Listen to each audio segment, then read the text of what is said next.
As an urban planner interested in sustainable development, I found myself making a pilgrimage to several European cities known for incorporating practices associated with sustainability and for reducing their carbon emissions. My goal was to identify practices that could be replicated in the United States. It was in Freiburg that I experienced an aha moment.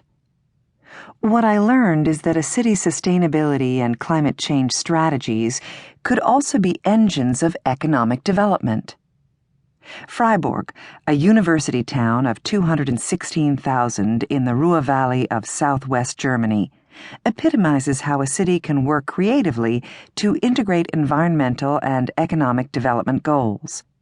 Freiburg is home to Vauban, a large green neighborhood of about 20,000 residents that illustrates the city's commitment to renewable energy and sustainable development. On this visit, my guide is Wolf Daseking, the city's director of planning. As we walk through blocks of colorful apartment buildings, nestled along narrow streets designed more for children playing than car traffic, he points out solar arrays on the building tops and explains passive solar elements such as louvered shades on the balconies of some buildings that move to let in or block out sun, depending on the time of day and season. We don't have to watch for cars, as there are hardly any. Residents cannot park on the streets.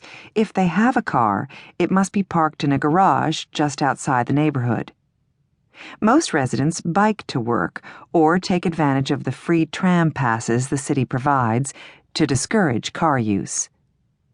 He points to a combined heat and electricity plant, 80% wood chips and 20% natural gas, which, along with solar energy, provides 65% of Vauban's power. The power for this neighborhood is 95% from renewable sources.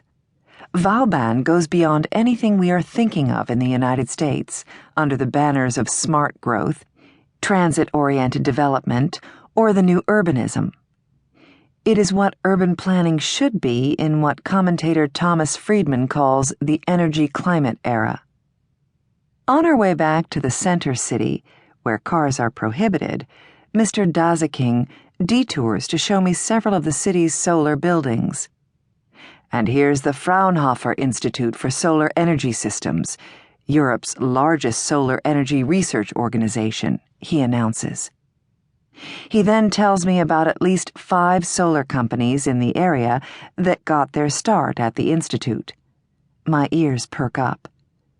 So, I ask, Freiburg's commitment to sustainable development is also creating economic development? Well, of course, he responds, as though the connection was obvious. I had been visiting many of Europe's sustainable cities, but this was the first time any of my guides talked explicitly about linking their sustainability or climate change agenda to economic development. How and why did it happen in Freiburg?